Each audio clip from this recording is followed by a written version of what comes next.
इनको हर चीज़ में राजनीति हिंदू मुस्लिम दिखता है, इसके अलावा इनको तो कुछ है नहीं। अब ये थोड़ी होते हैं चुनाव, ये बीजेपी का काम है क्या? जो नीतीश कुमार ने जिस तरीके से किया, एक मुख्यमंत्री होके जिस तरीके के वो कर रहे हैं वो ठीक नहीं है। पता नहीं, तो बद्री राठौड़ तो बड़ा आदमी है, कुछ भी बोल देता है, उसका बुरा मत माना करो, मैं तो बुरा नहीं मानता। तो राज्य सरकार के पास कर्मचारियों को वेतन देने के लिए तो पैसा नहीं है, कहाँ से उठाएगा? ये तो नहीं बोले तो इनकी पर्ची खत्म हो जाए कल ही।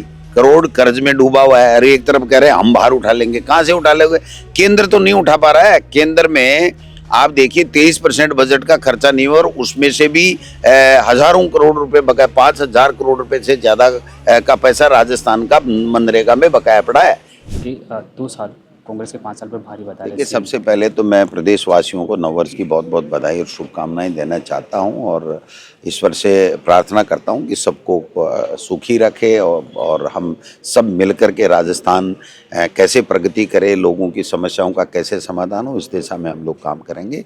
2 साल के अंदर तो केवल भ्रमण, भ्रमित और झूठ की राजनीति चली और कांग्रेस को गाली देने की राजनीति चली है। मैं समझता हूं कि अब नया साल आ गया तो नए क्लेवर में मुख्यमंत्री जी को आना चाहिए और जो जनता की मूलभूत समस्याएं हैं, उनकी मूलभूत आवश्यकताएं हैं, उनके ऊपर फोकस करके उनको काम करना चाहिए और ये बताना चाहिए कि हमने 2 साल में क्या किया और क्या जनता को इससे लाभ मिला है, जनता की समस्याओं का क्या समाधान हुआ है, क्या आपने जो संकल्प लिए थे वो क्या पूरे हुए हैं क्या? ऐसे ही कह देना कि हमने तो 80% या 90% संकल्प पूरा कर दिए, तो मैं समझता हूं कि ये जनता सब देख रही है और जनता कसौटी होती है। 12 अंता में भी इनको दिखा दिया आईना और अब पंचायती राज चुनाव आने वाले हैं तो हम लोग लड़ाई लड़ेंगे और पंचायत राज चुनाव में और नगर निकाय के चुनाव में राजस्थान में कांग्रेस बहुमत के साथ में आगे आएगी और इस सरकार ने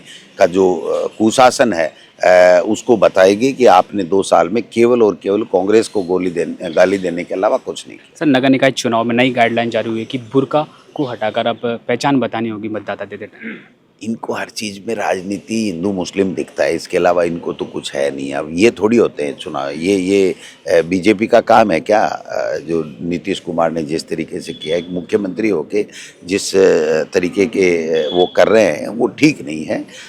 ठीक है, चुनाव आयोग का कोई गाइडलाइन आएगी उसको हम सब फॉलो करेंगे, चाहे वो किसी भी धर्म संप्रदाय का हो, लेकिन उसको लेकर के ये केवल और केवल धार्मिक उन्माद फैला करके अपनी राजनीतिक रोटियां सेकना चाहते हैं और कुछ खुद को कुछ करना नहीं है और कुछ कर नहीं पा रहे हैं।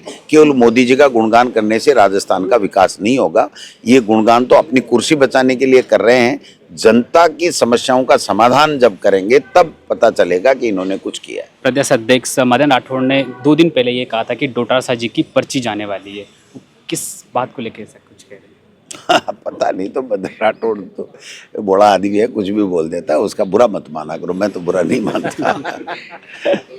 सर, मनरेगा को लेकर जिस 2009 में कानून बना और अब नाम बदलकर कैसे देखते हैं आप? नहीं, नाम नहीं, केवल नाम ही नहीं बदला, पूरा कानून बदल दिया। राइट टू वर्क था, कानून का अधिकार था कानून में कि आपको काम मिलेगा और काम नहीं देंगे फॉर्म भरने के बाद में तो आपको भत्ता मिलेगा। अब वो नहीं हुआ। अब तो सेंटर कहाँ चाहेगा वहाँ बजट मिलेगा और उसकी मर्जी आएगी तो वहाँ पर आपको काम मिलेगा और 40% स्टेट देगा तब 60% केंद्र की बात होगी। मैं तो कहता हूँ ये जो पिछला अब तक का जो मनरेगा के अंदर जो काम किया गया कच्चा या पक्का मटेरियल सहित, उसका पेमेंट दे दें तो ही इनकी 5 साल में बहुत बड़ी उपलब्धि है। उन्होंने कहा कि जो बार केंद्र सरकार उठाता है अब वो बार राज्य सरकार भी उठाएगा, इसलिए अनुपात को तो राज्य सरकार के बाद कर्मचारियों को वेतन देने के लिए तो पैसा नहीं है, कहाँ से उठाएगा? ये तो नहीं बोले तो इनकी पर्ची खत्म हो जाए कल ही। ये तो नहीं बोले तो काका जी मोदी जी नाराज हो जाए, तो ये तो बोलना पड़ेगा। बाकी आप बताओ, एक तरफ तो 1.25 लाख करोड़ कर्ज में डूबा हुआ है, अरे एक तरफ कह रहे हैं हम बाहर उठा लेंगे, कहाँ से उठा लेंगे? केंद्र तो नहीं उठा पा रहा है। केंद्र में आप देखिए 23% बजट का खर्चा नहीं हुआ और उसमें से भी हजारों करोड़ रुपए बकाया, 5,000 करोड़ रुपए से ज्यादा का पैसा राजस्थान का मनरेगा में बकाया पड़ा है। वो पैसा तो दिलवा दें यार, फिर बाहर उठा लेना, कोई उठाए तो। आप हमेशा अपने भाषणों में कहते हैं कि 2028 में मुकाबला सीधा होगा और मौर्य बुला देंगे। तो कांग्रेस जीतेगी। देखो, लोगों के समझ में आ गया कि झूठ बोल करके हमारे साथ में छल किया गया है, हमारे साथ हमारे वोटों की चोरी की गई है। और अब आने वाला जो समय है वो कांग्रेस का है, क्योंकि कांग्रेस की नीति अच्छी है, कांग्रेस की जन कल्याणकारी नीतियाँ जो लोगों को लाभ मिलता है। और बीजेपी में केवल झूठ बोलो, राजनीतिक दुर्भावनाओं से काम करो और गुजरात के बड़े बड़े लोगों को टेंडर दो, ठेके दो और उसमें भ्रष्टाचार करो, यही काम है, इसके अलावा इनका कुछ नहीं। तो ये थे मेरे साथ पीसीसी चीफ गोविंद सिंह डोटासरा, जिन्होंने सरकार के इस 2 साल और आगामी जो पंचायत निकाय जो चुनाव आ रहे हैं उन पर अपनी मुखरता से अपनी बात रखी और कहा है कि 2028 में मुकाबला सीधा नहीं बिल्कुल फाइनल खेला जाएगा। कैमरामैन लक्ष्मी नारायण के साथ में राकेश लबानिया, भारत रफ्तार।